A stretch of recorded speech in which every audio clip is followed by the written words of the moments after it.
Very welcome. You are here in the city of Haarlem.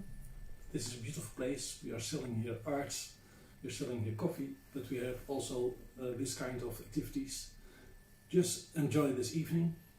We are talking about poems, we are talking about Persia, we are talking about a lot of beautiful things. Just enjoy this evening.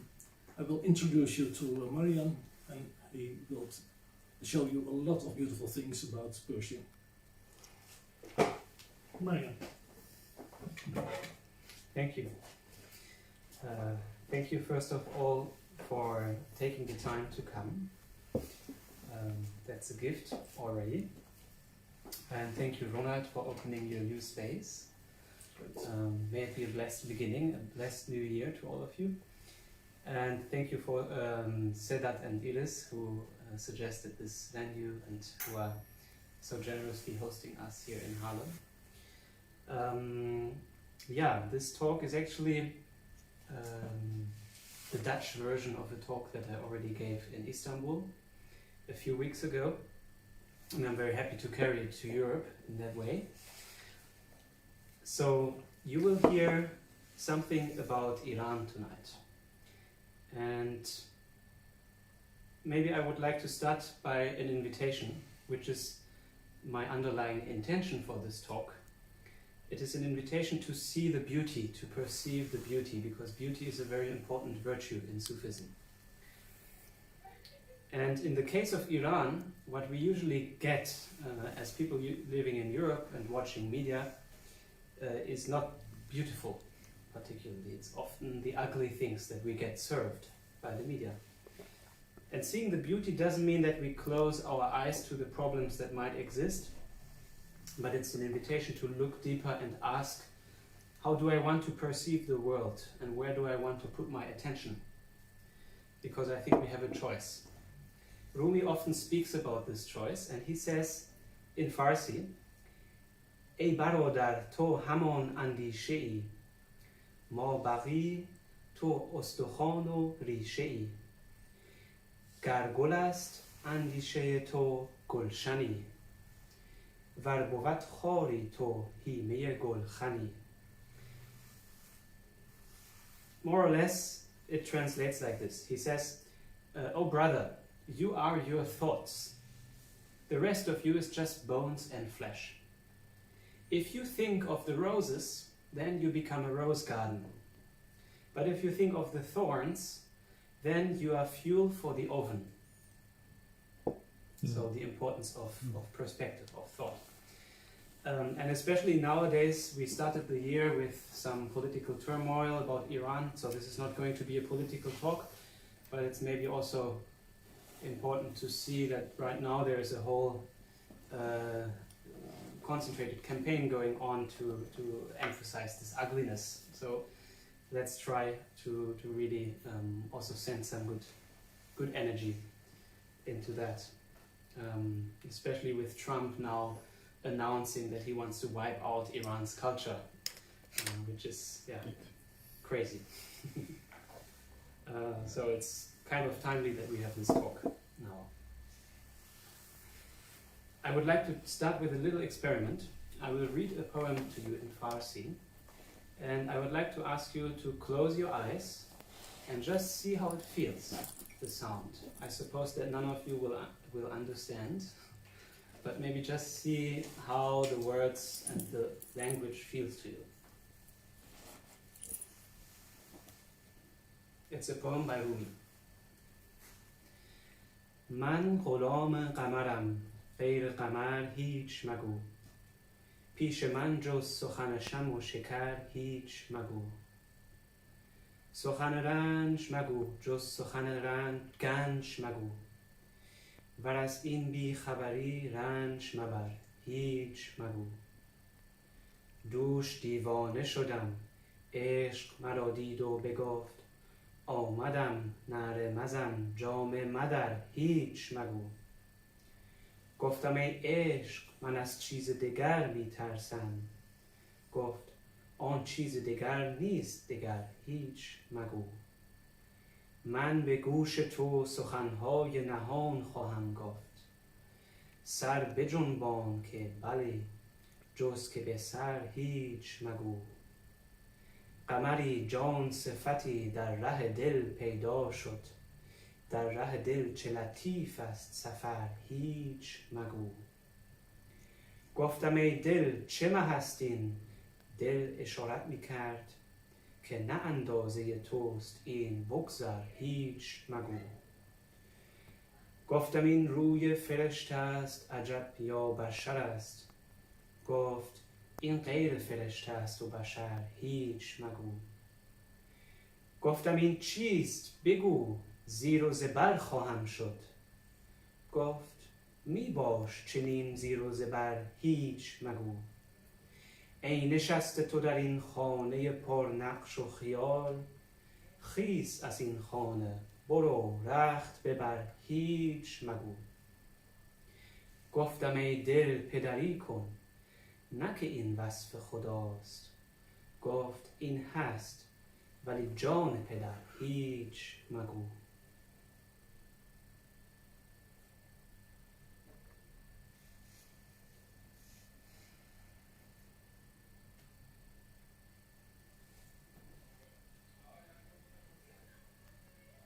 Is there anything you would like to share? How did it sound, or any sensation?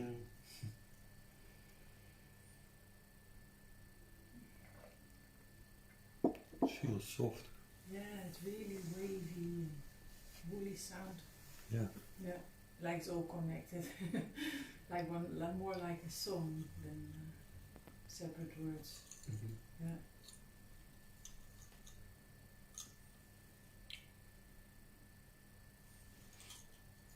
Woolly, I like that. Sounds cozy. Yeah. Only hitch, is a hitch like empty, the same as in Turkish? Hitch. Yeah. Here it would be nothing. Don't say Yeah. anything. Yeah. Hitch. Yeah, hitch. Yeah. And you also performed it really well, because you did it like a storyteller, like really nice intonation. But maybe that's part from the language. I don't know. Yeah. I think that's the beauty with Persian poetry in general. I think it has to be recited. So actually when he's reciting it, because I know the song actually, it's very nice performances actually. Ali Reza Gurbani, for example, is very nice. But so I think when then it starts to live, you know. So if it's recited, then it becomes very deep. I think if you read it, it's beautiful. But if you hear it, it's more beautiful. I think. Yeah. And do you have what is your feeling? What is the poem about? Any clue? What could be the topic? The thing that came in mind, that's the word connection. Mm-hmm. No, I do not feel differences in the sounds of vibration or the Feeling of connection. yeah. Mm. I shouldn't say anything because I know the poem. You know the poem. Not word by word, but. Yeah. So this poem is I won't translate it, but just generally speaking, it's a conversation between the mind and the heart. And here the mind is always saying, but there is something, there is some problem. And the heart is saying, don't speak, just be quiet. And then the heart is saying, no, but there is this something. And the heart says, no, there is nothing, just be quiet. And then the heart says, I will whisper secrets into your ears, but first you have to be quiet and you have to learn to listen. So it's a very beautiful conversation, and it's something that I think every human being can relate to, this kind of tug of war between the mind and the heart. So I would like to share a little bit about my connection to Iran before I go more into the details. The basis of this talk is a research that I did in Iran in 2017 for 3 months on the topic of how modern Iranians connect to this kind of poetry, Sufi poetry. And I conducted about 25 interviews with Iranians of all different classes or different backgrounds. and this is kind of the presentation. So it will be partly academic and partly personal. My first visit to Iran was 2010, when I traveled overland to India, so almost 10 years ago. And one of the cities I visited back then was Shiraz. And Shiraz is famous for being the city of Hafez. Hafez, the national poet of Iran. And even the name sounds like music, yeah? Shiraz. And everything about that place, that shrine or tomb of Hafez, is magical. So when you go there, you see young people reading from the poems of Hafez to each other. And there is this soft classical music playing in the background. You have a beautiful, lush garden. And I returned to Germany full of enthusiasm, and I was sharing with my friends, you know what, in Iran, people are sitting at the graves of the poets, and they are reading poetry to each other. That's as if the Germans, they would go to Weimar, to Goethe's grave, and read from the Faust, which no one does. So I was trying to show that Iran is very different from what we imagine. And it almost became something of a mission to convey a different image of Iran, because I was so filled with the memories and with the kindness and all these images. But something very deeply was touched in me, and there was this mysterious feeling that I had in Iran, as if I had known the place from before. And I came back and I decided to study Iranian studies, Iranistic, in Berlin, and also then went to Tehran for a semester to deepen my knowledge of the Persian language, Farsi. And it always felt to me like I was remembering something in myself, that almost as if I had forgotten that. And although the Iranistic program was kind of old-fashioned, it was more about old manuscripts and the pre-Islamic Iran, which is also fascinating, but my interest was more the Sufi poetry. The greatest gift, I think, for me was learning the Persian language, because this whole world of what you call Islamic mysticism or Sufism, and the poetry is so connected to this language. So the language enabled me to open that window and enter that world. I would like to read to you an experience that I had during my Farsi classes in Tehran. I was going to a Masnavi course, so Masnavi, the central work of Rumi that he wrote, and or actually he dictated and his students wrote. And the experience was like this. I feel an inner stillness that envelopes my mind. The silence causes a sensation of expansion in my chest, and it makes my breath slow down. My senses sharpen, and I suddenly feel completely awake. There is a feeling of natural joy and excitement in my body, which doesn't need any expression. It seems like I have lost my sense of time and space, or maybe time and space have lost their grip on me, as if everything simply becomes part of a harmonious flow of energy and meaning. The voice of judgment in my mind has turned silent, and my thoughts have calmed. There is a feeling that is very familiar. I felt it before, and yet this moment is very fresh and unique. It's as if a voice is speaking to me from within that experience that says, what you feel right now is your natural state. It is why you are here. I am sitting on a chair in my Persian literature class in Tehran. A handful of foreign students are learning to read and understand the verses of Rumi's Masnavi with our teacher, Dr. Shahbazi, who is interpreting and explaining the poetry for us. So that was kind of an experience that started this whole inquiry around Persian Sufi poetry. Then when I came back to Iran for this research, I found that it was a topic that brought my mind and my heart together, because I had these deep experiences with the poetry, with the language, and also I could use my mind to analyze the interviews, to find patterns, to see what is it really that this poetry is doing, why is it so powerful? And that's what I tried to find out. Now there was a question at the beginning, because the title of my thesis was Inner Experiences of Modern Iranians with Sufi Poetry. The question was, is it even possible to study experience? How can you study someone else's experience? And especially if it's an inner experience. First of all, it's something very personal. It cannot be repeated, and it's very difficult to put into words.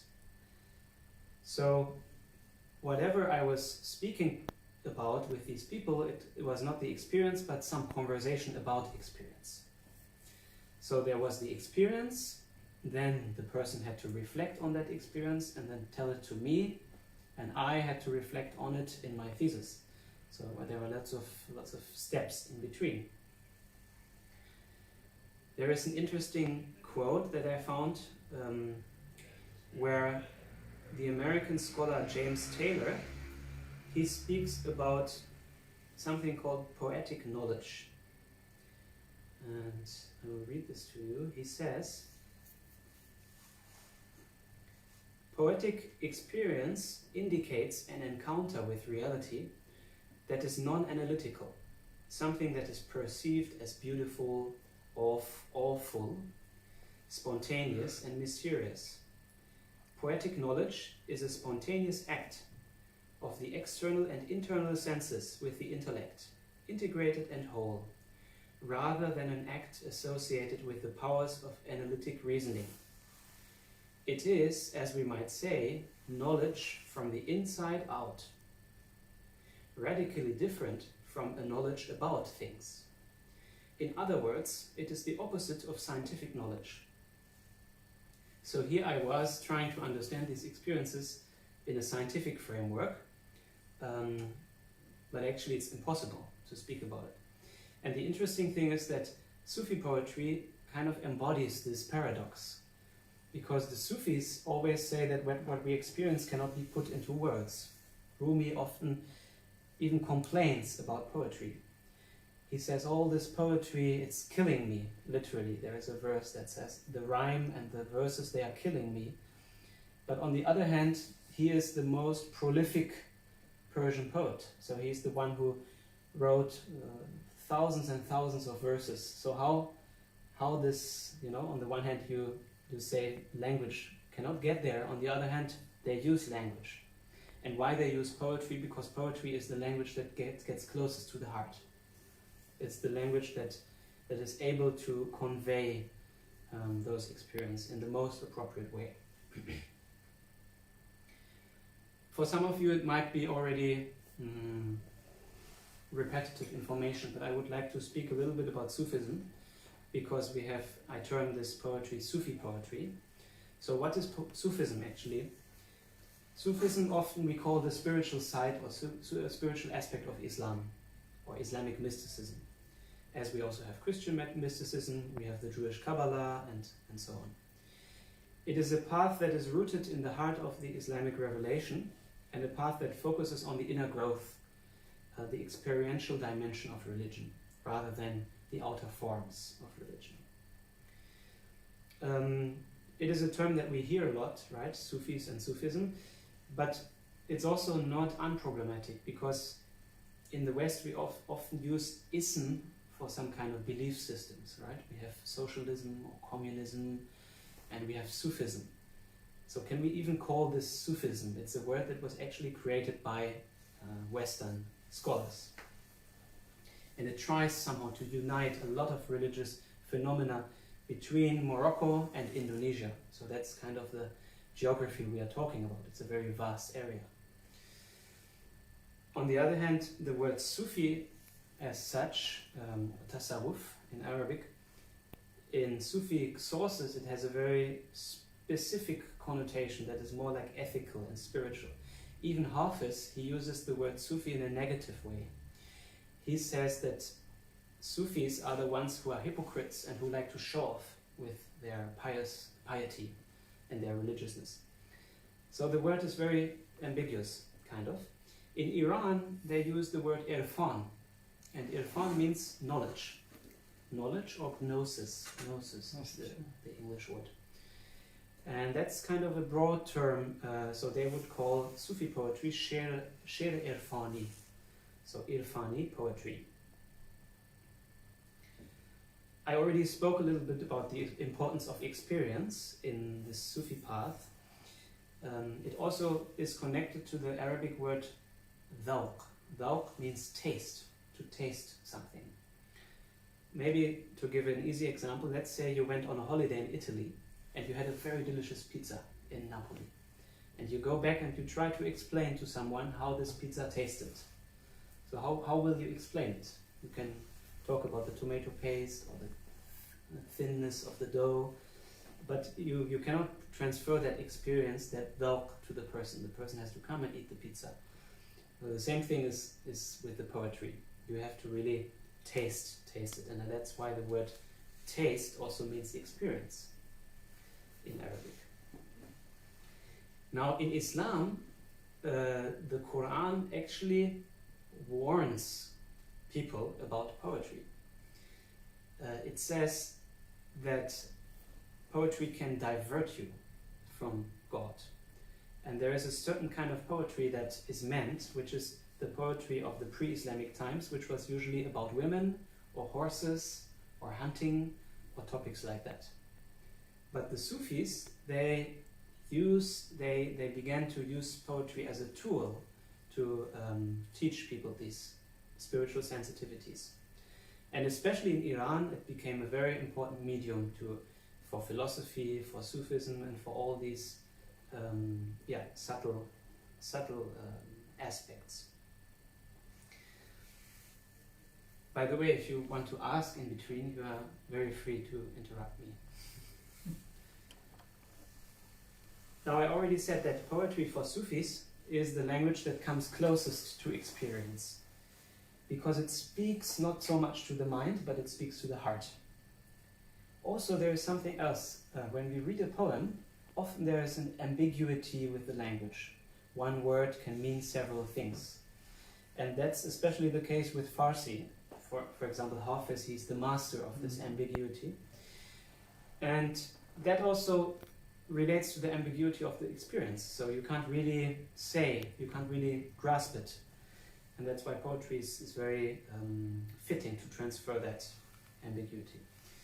Poetry also helps or incites the reader or the listener to discover the meaning, because you have metaphors. It doesn't directly reveal the meaning, so you have to dig a little bit deeper to see what it actually means, and it puts you on a search, it puts you on a quest. And there is a very practical reason why Sufis use poetry, which is secrecy. So for Sufism, for Sufis, being secret about their experience was always a very important principle. Also to avoid fundamentalists, people who do not understand what they are experiencing. So there were always people who, from their point of view, saw the Sufis as heretics. There is a beautiful part from the Masnavi where Rumi speaks about love, and it shows beautifully how language cannot really reach the essence.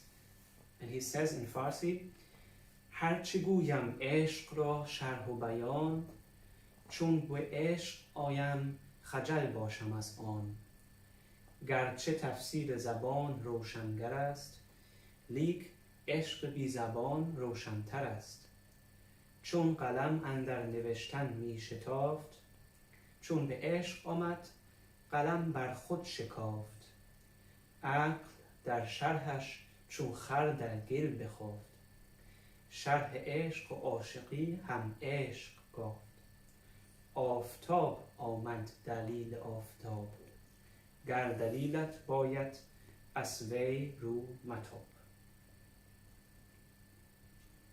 Now the translation of this. Rumi is trying to explain love. And he says,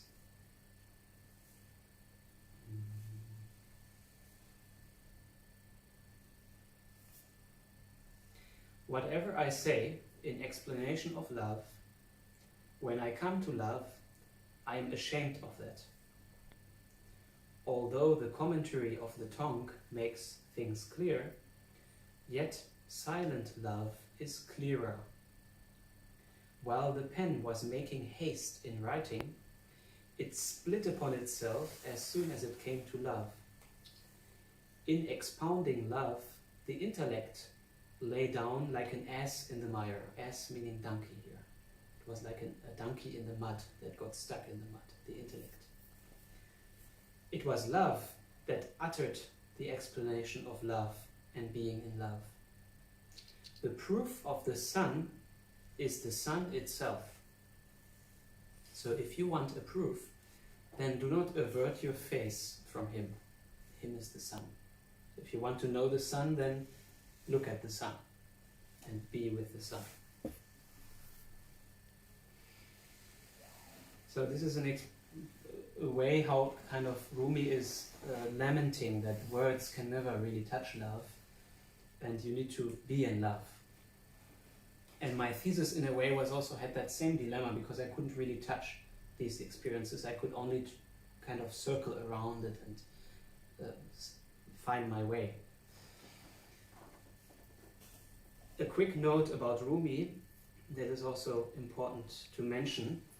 So Rumi is now very well known in the West, in Europe, and even more so in the US. And for some time his books and his, they are not actually translations but versions of his poetry. They were on the New York Times bestseller list. But what happened with Rumi is that he was uprooted from his Islamic background. And Islamic meaning the spiritual Islamic background. And lots of the symbology that came actually from the Quran, from the Islamic revelation, they were taken out to make it more tasty for a Western public. And that's something that, on the one hand, it contributed to his fame in the West. On the other hand, people don't really understand where he came from. And he was a scholar even of Islam, right? Before he met Shams, and we can see that in lots of quotations that he actually came from that tradition. Now, in my research, I met lots of interesting people, and I would like to introduce you to one of them. Her name is Zohre, and I will just read a little bit about our meeting, our first meeting, to transport you to Tehran.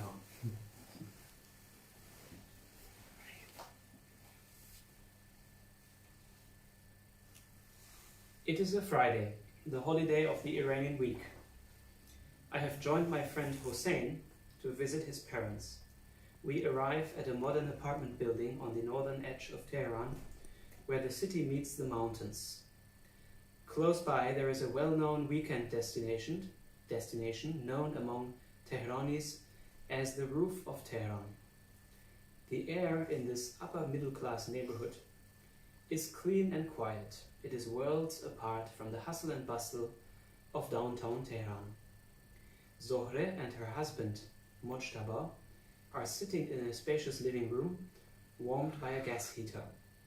There is a kitchen on one side and a seating area to entertain guests, and a traditional Iranian sofre for floor dining on the opposite end. In the corner there is a long study table filled with reading material. The room has the sophisticated air of an intellectual Iranian household. There are paintings of different styles on the walls. Hossein's father, Mojtaba, is a retired photographer who crafts setars, they are traditional Persian lutes, as his hobby. He has a tight-grown moustache and he wears reading glasses on the tip of his nose.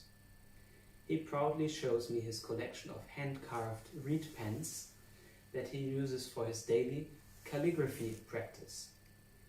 In his life, he must have calligraphed at least thousands of poetry verses, slowly pushing the reed pen down the paper with just the right amount of ink at the end.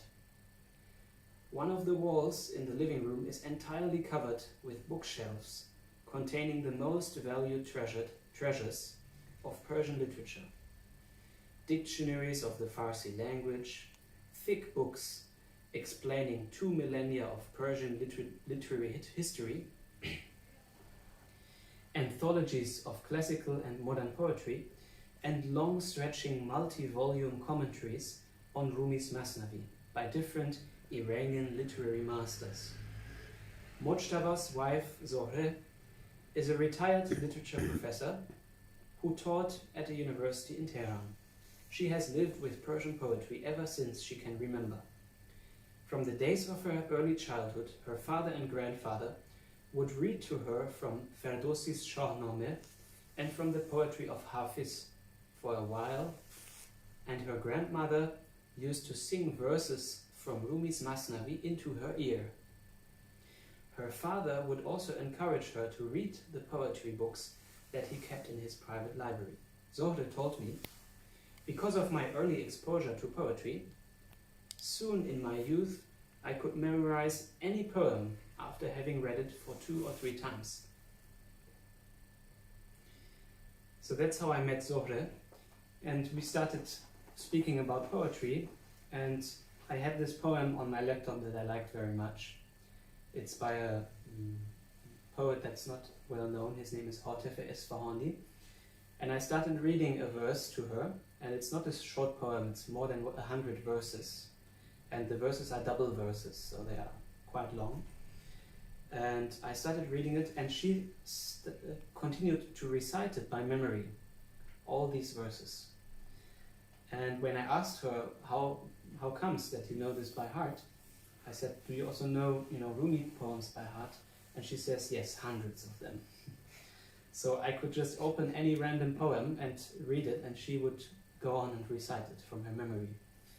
So that really struck me, how someone, first of all, this kind of memory, and then really living with this poetry on a daily basis. For me as a German, I was exposed to poetry in school, maybe also in the Netherlands. You have certain national poets, but it was more like a dry exercise of analyzing Goethe or Schiller. You had to pass an exam, and it felt like some kind of literary fossils from the past.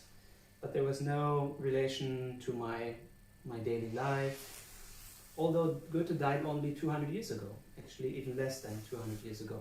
But there was no connection, no living connection.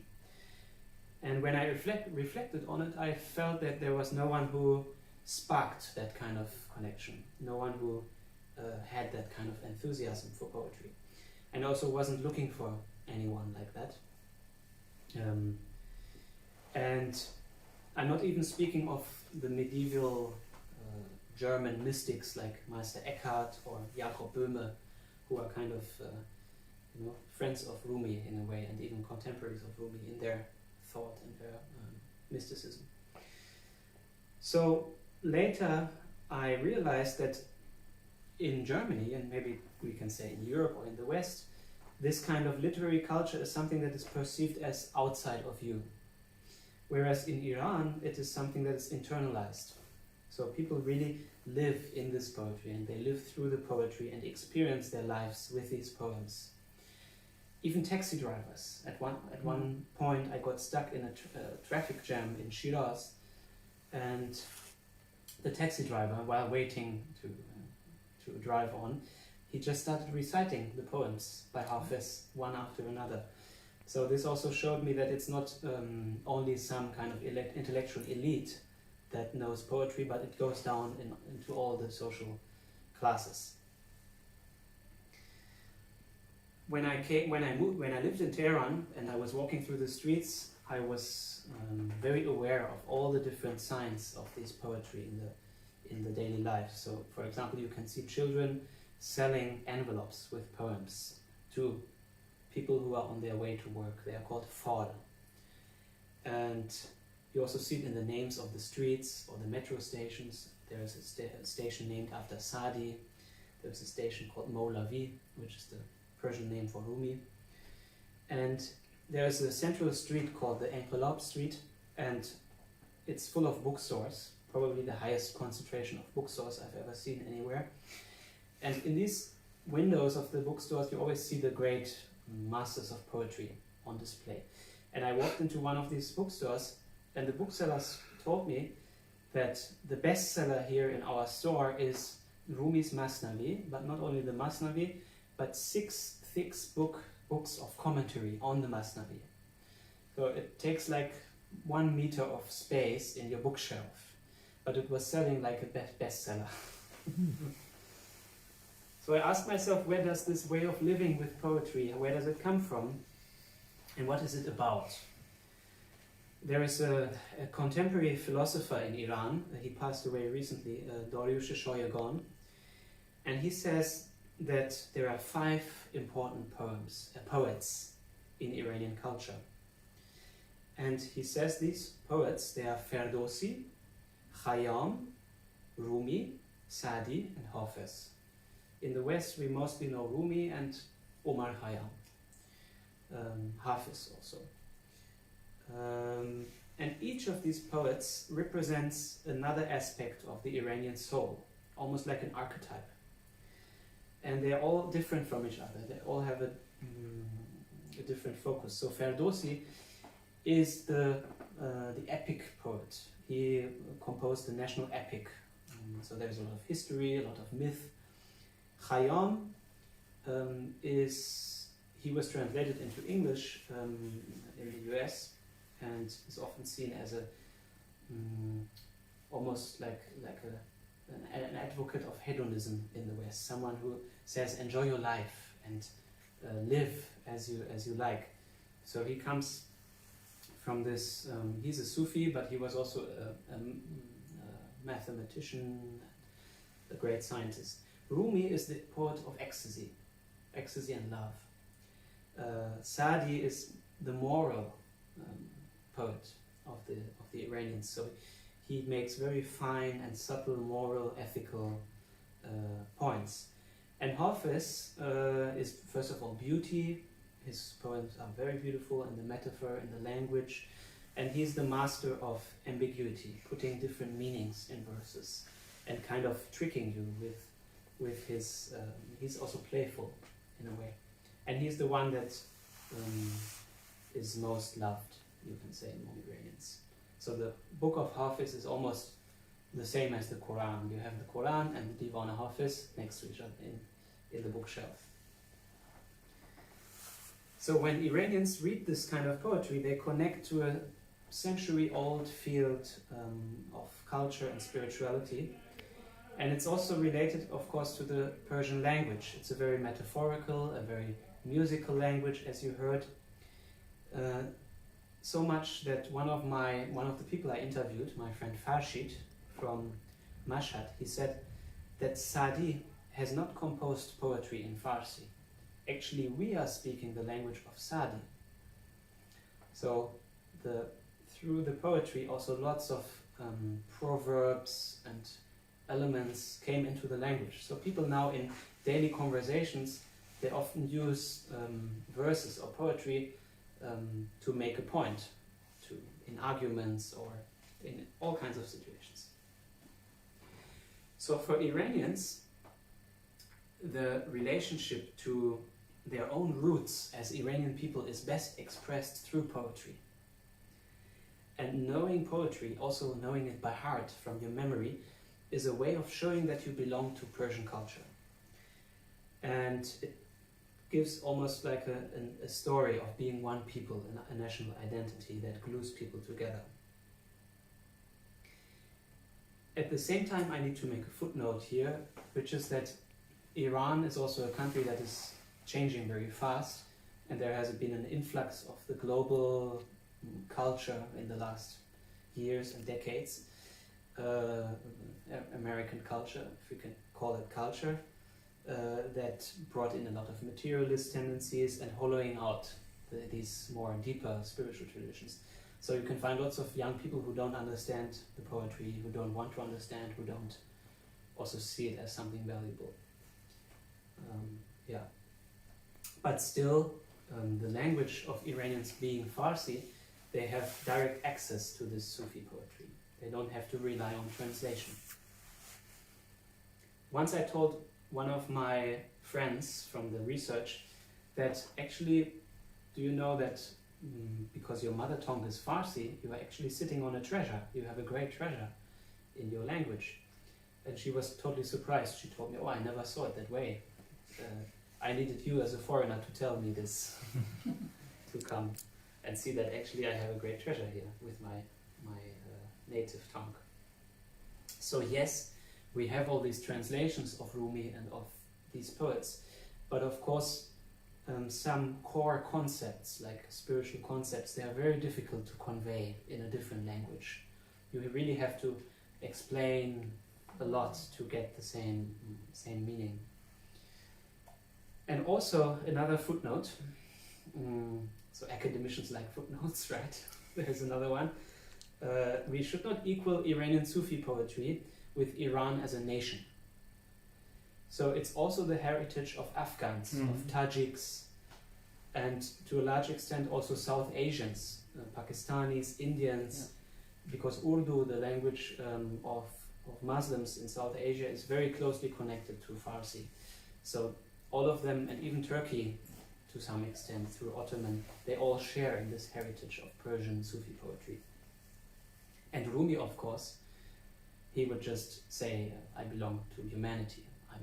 I'm beyond any national boundaries. But there is always this funny tug of war between Turkey, Iran and Afghanistan.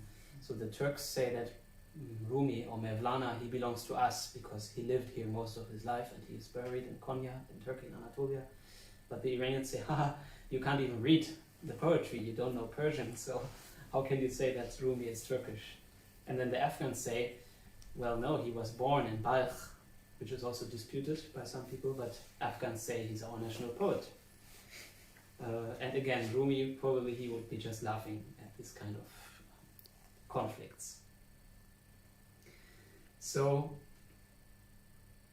now a lot of talking. I would like you again to just relax for a moment, and I will play a little poem, a musical poem, and then again I will ask you how it felt. So you can close your eyes.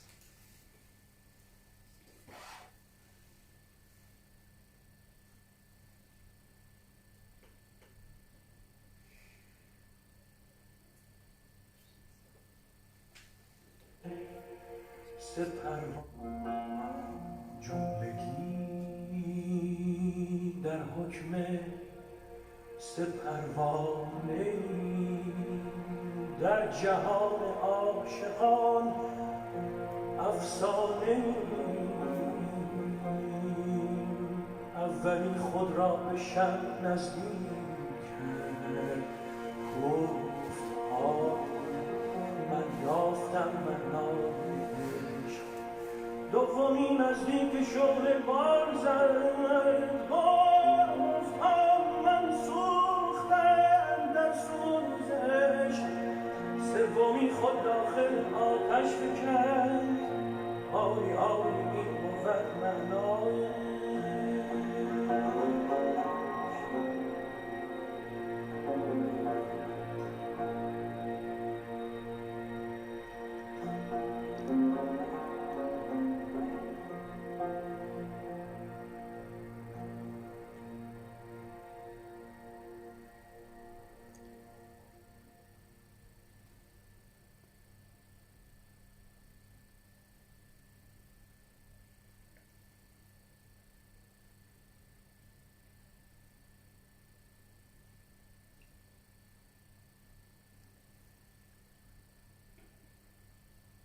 Anything you would like to share?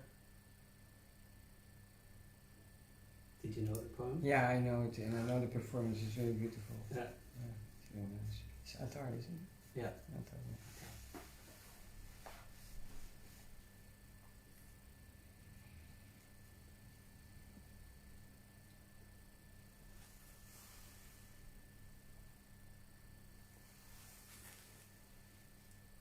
It was like an introduction, and then something would still come, or Yeah. yeah. That's true. Yeah, I had the feeling that it was too short.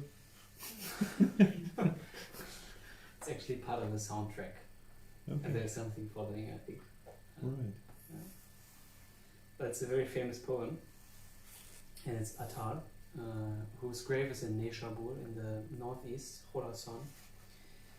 And he gives this image of the three butterflies. And these three butterflies, or moths, maybe we can say moths, they are flying around a candle. It's a very famous Sufi example. I think some of you know it. And the first butterfly or moth comes to the flame and comes very close and then flies back to his moth friends and tells the other moths, I felt love that was hot.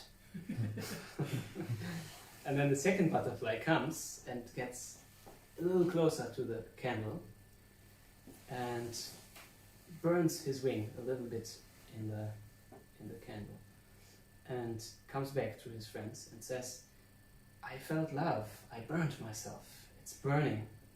And then the third moth says, that's not enough, comes and throws itself into the candle and gets burnt in the candle. And then Attar is saying only the third one knew what is the meaning of love. So you have to go for it and you have to burn and experience. And this poem appeared in one of my interviews. There was a woman in Mashhad, and she told me, once I was reading this poem of the three butterflies, and I felt as if my heart stopped beating. I couldn't breathe anymore, and I felt a strange energy. For 1 hour I was crying heavily and screaming. There was nothing I could do to calm myself. It was almost as if Attar, the poet, had entered me. The being of Attar had become one with my being. When I got out of this state of trance, I did not remember what had happened, but I knew that it was the effect of the poem. It was as if in that moment I had become the butterfly and I was consumed by the flames. Now that I'm remembering this, my body is shivering and I feel the vibration. Without any doubt, these poets, they are spiritual masters. Their books are not poetry books, they are books of guidance for a human being. They help you arrive where you need to arrive.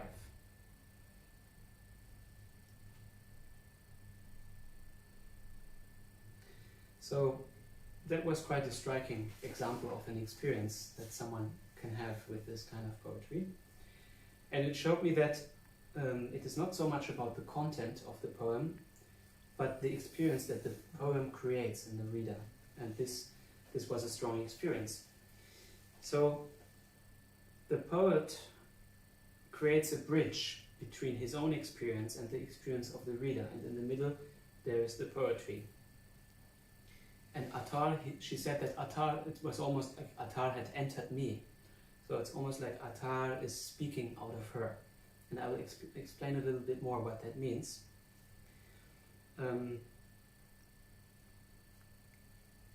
It's almost, I said that it's a bridge.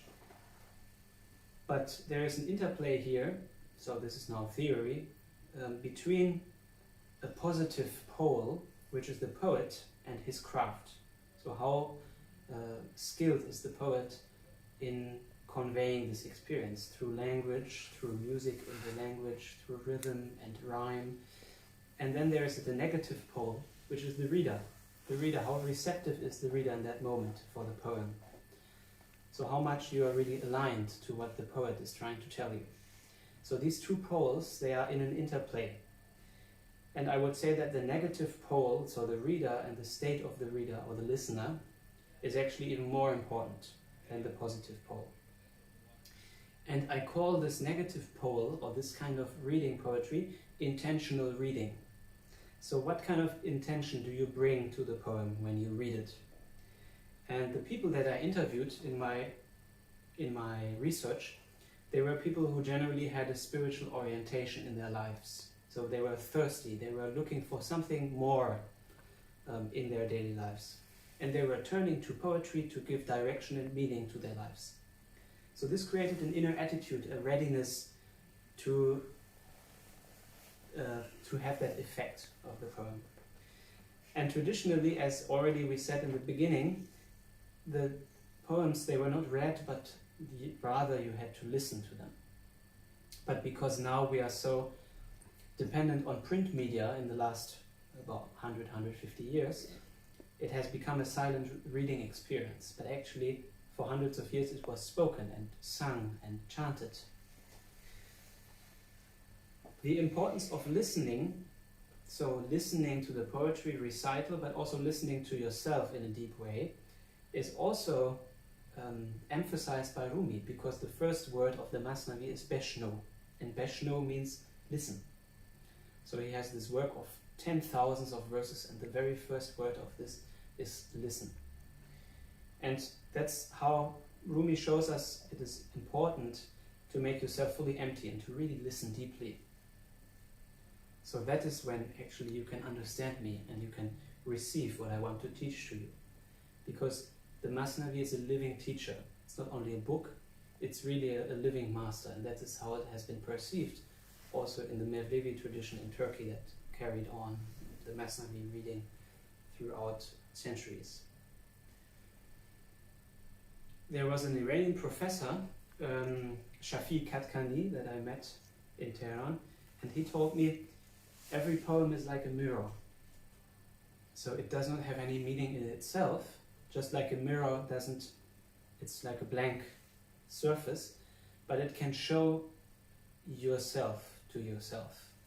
It mirrors you so that you can actually discover what is already in you through the poem. And that's the beauty of poetry, why it helps so many people. So one thing is this intentional reading, and another thing is also the life experience. So how much experience you already have, how much you have traveled on the spiritual path, the so-called spiritual path, how much you have understood in your life, the experiences you've been through. And that's how a poem can also mean different things to you, of course, over a span of time. You can open a poem, tomorrow it can have a different meaning, in 3 years it will have a different meaning. And I've met people who have lived with the same poem for many, many, many years, and they say every time I read it, it's a fresh experience for me. The American poet Jill Bialowski says that poetry gives shape to the empty spaces within us that we have no words for until we find them in a poem. That's a very beautiful way to explain it. And one of my most interesting interviewees, so people I interviewed, was a professor who has been reading the Masnavi for 15 years, every day 8 to 10 hours. And he says, by now I have read the Masnavi 50 times, from the beginning to the end. And each time I open the book, it's a new experience for me, and each time I discover new things. And he says, when I surrender to Rumi, I have this sense of lightness, of deep joy, sometimes crying, and the feeling that my skin cannot contain me anymore. So he was one of these people, I would say they are like poets or poems on 2 legs, like walking poems.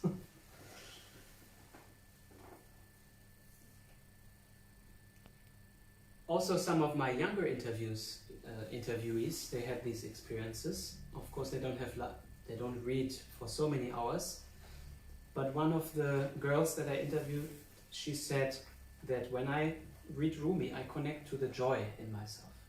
So Rumi for me means joy. And he helps me find the joy inside so that I wouldn't have to search it outside. It's also a beautiful way to see it. Many of the people I interviewed also, they felt almost like Rumi is a good friend, or Hafez is a good friend. So someone they can talk to on a daily basis. Someone who's equal, and then on an even deeper level, actually as a voice in myself. So it's not some poet who is out there and who lived at some point in the past, but it's actually something in myself that is speaking this poetry to me.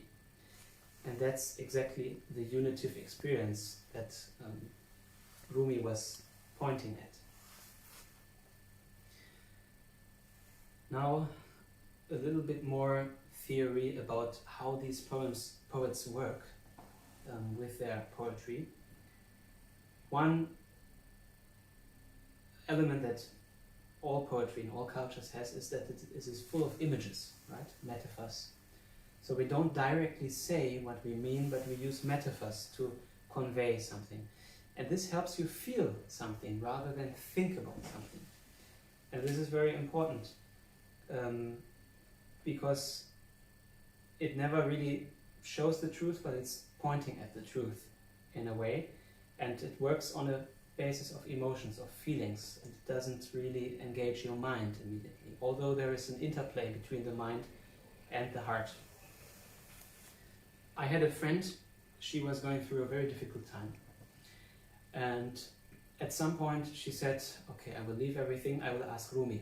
What is Rumi saying about my problems? And she opened the, I think it was the Masnavi, and she found a poem that was directly speaking to her situation. And in this poem, Rumi speaks about how wine is produced. And he says the grape is lying in the wine press, and the grapes, they are crying tears of blood. And they are complaining. They say to the winemaker, don't squeeze me in the press. I don't want to be hurt. But the winemaker, he puts cotton into his ear so he doesn't have to hear the screaming of the grapes. And he says, you're ignorant. You don't know that you will turn into sweet wine. So please don't complain. And he says, exactly that's how humans are. They always complain, but they don't know that actually this pressing, this squeezing, or the trials and suffering that we go through there for us to turn into wine, to become more delicious. So when she read that poem, it really helped her to cope with a very practical situation that she was facing. And that's why I think the word for spiritual experience in Farsi is tajrube manavi. And the word manavi comes from mano, which means meaning. So spiritual experience is an experience with meaning, or through meaning. And also Sufis always, they talk about the difference between the form and the meaning, surat and mano. So we have an outer form, but there is an inner meaning beyond the form. And poetry is exactly pointing at that meaning. Beauty, of course, also plays a very important role.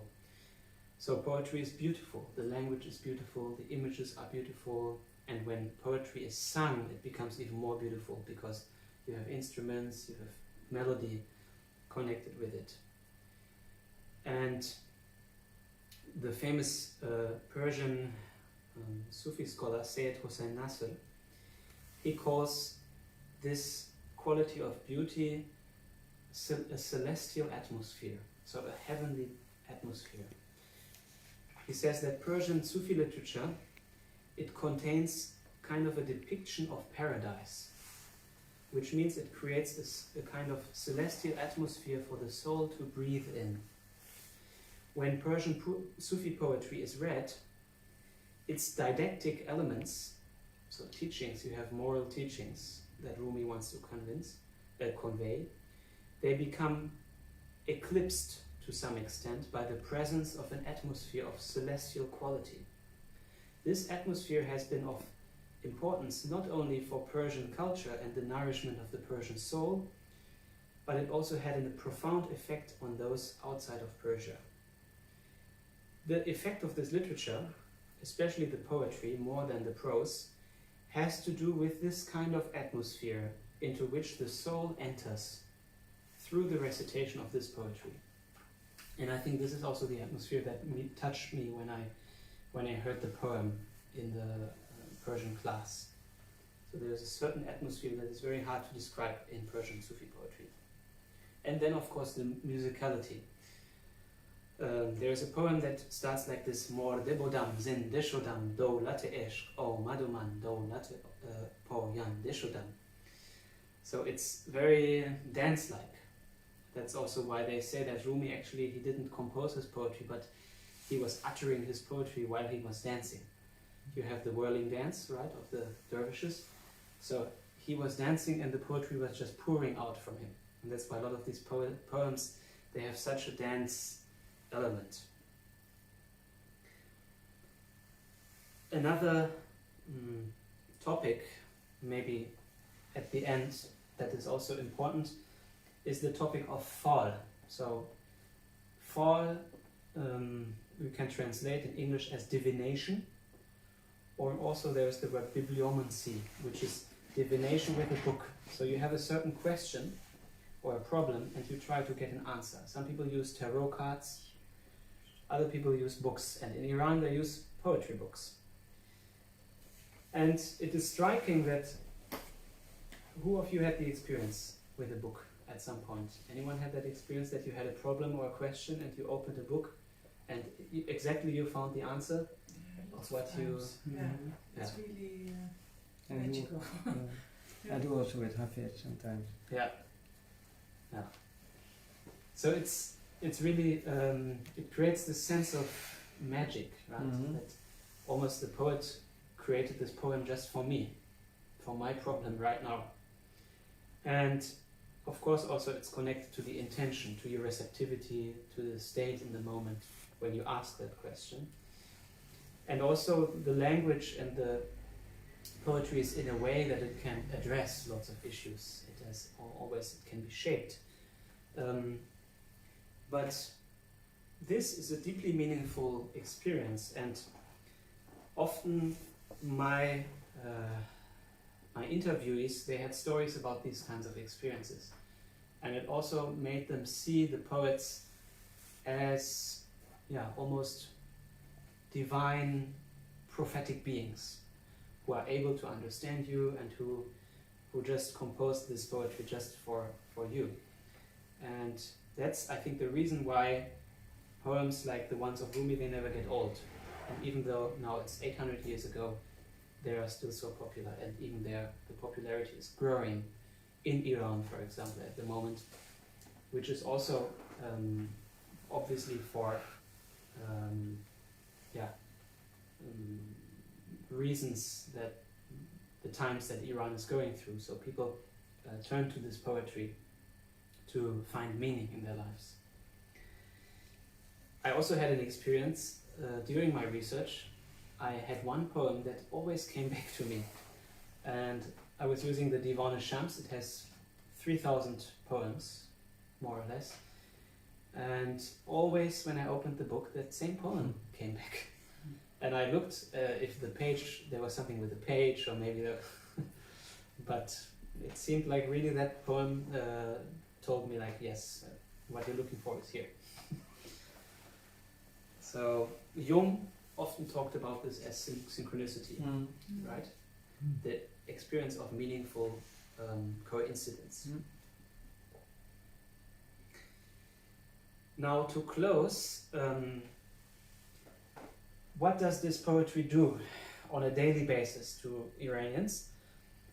It gives a way to interpret life.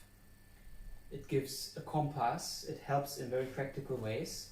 For people, it also gives beauty in a world that can be sometimes perceived as ugly. So Iranians, especially nowadays, they like to complain a lot. Politics, of course, first topic, traffic, pollution. There are lots of things to complain about. But poetry is always a safe haven, a space of beauty to come back to. Maybe if it wasn't for poetry, probably there would be much more madness. It gives you a way to walk through life, to find meaning, and my friend and mentor, Professor Shahbazi, he's the one who is reading the Masnavi every day. He says that he has this feeling of walking through life with a feeling of being in love every day, in every moment. And I was, okay, yeah, that's something I could also aspire to. So it's a very powerful tool.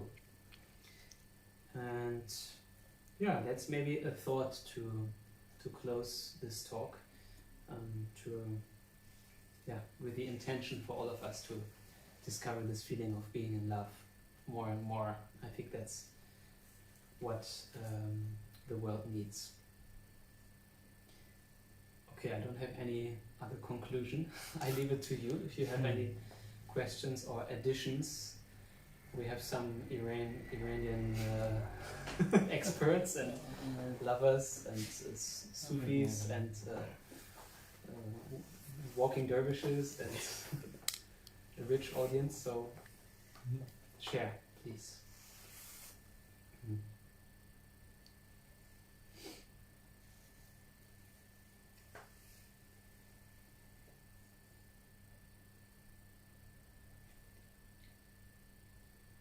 Yeah, I think coming back to what you said, that's my personal experience. When I read Rumi, especially Rumi, I think all the poets have it, but Rumi I really consider it a friend. It's like he's really talking to you, like it's somebody you can call or something like that. And it goes extremely deep.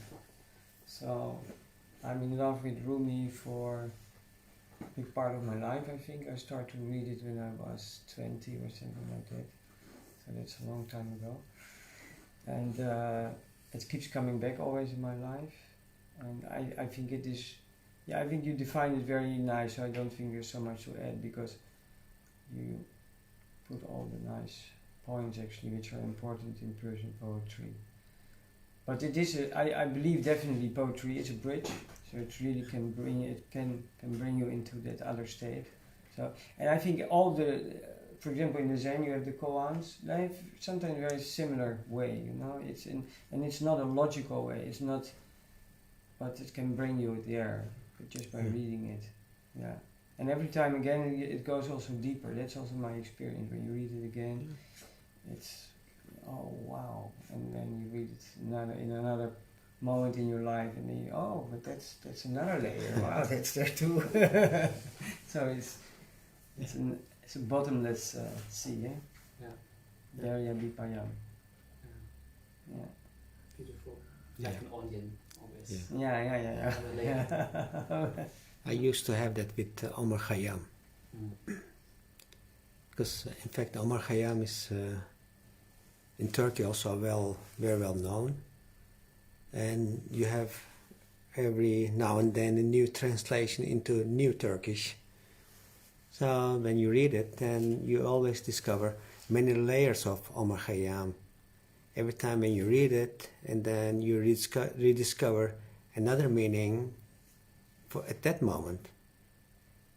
So I've not read so much the Masnavi, but Omar Khayyam for many times. So then I felt more connection with Omar Khayyam than with Rumi. Mm-hmm.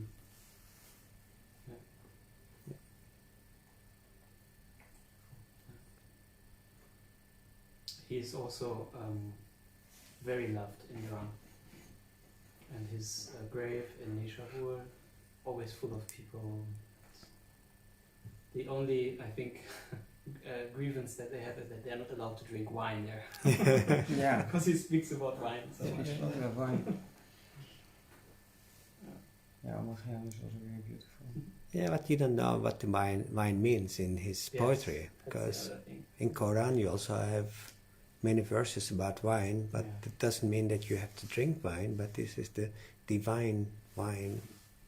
It's a metaphor for love. Yeah. Sure, yeah. It's again the ambiguity. And they play with it also, I think, for sure. And people like Khayyam, because actually it's well known that he liked to drink actually. Yeah. And with Rumi it's not so. I think in Rumi it's more difficult because he used also a lot of the metaphor of wine.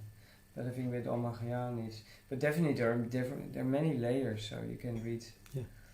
And you still can drink your wine and read Omar Khayyam and enjoy it. Yeah. But I think what Omar Khayyam is really telling also is, because that's the way it's often interpreted in the West, is hedonistic, as you mentioned. But I think he really tells you, live in the moment, because that's why he says, he has many of these poems, so drink now your cup of wine, because you don't know if there is a tomorrow. Just be here and now and enjoy the moment.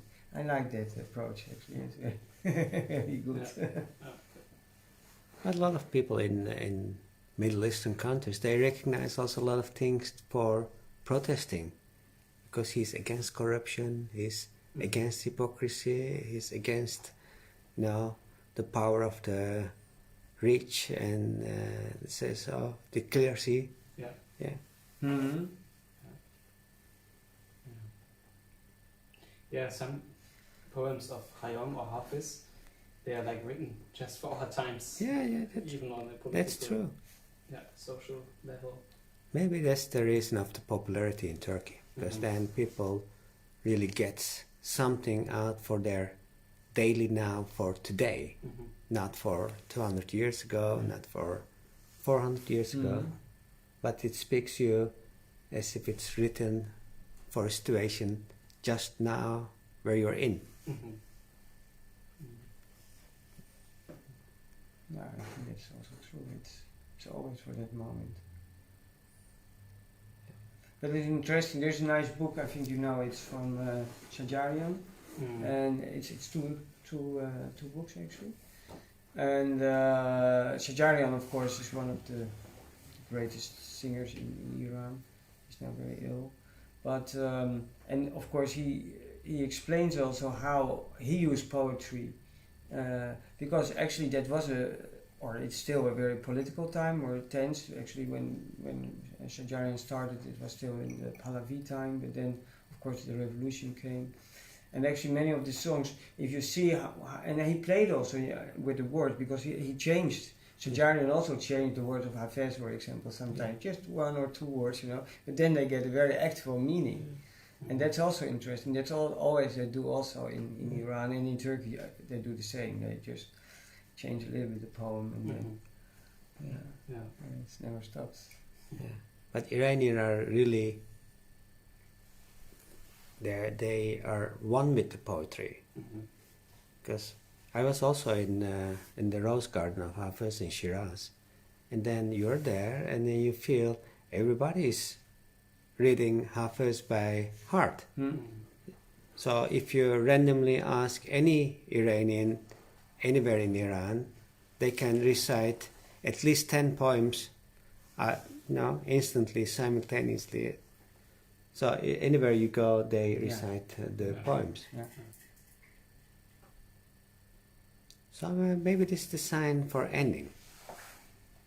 If there is no Divine sign. no more questions, anything you're curious about, or about Iran, maybe for those who haven't been.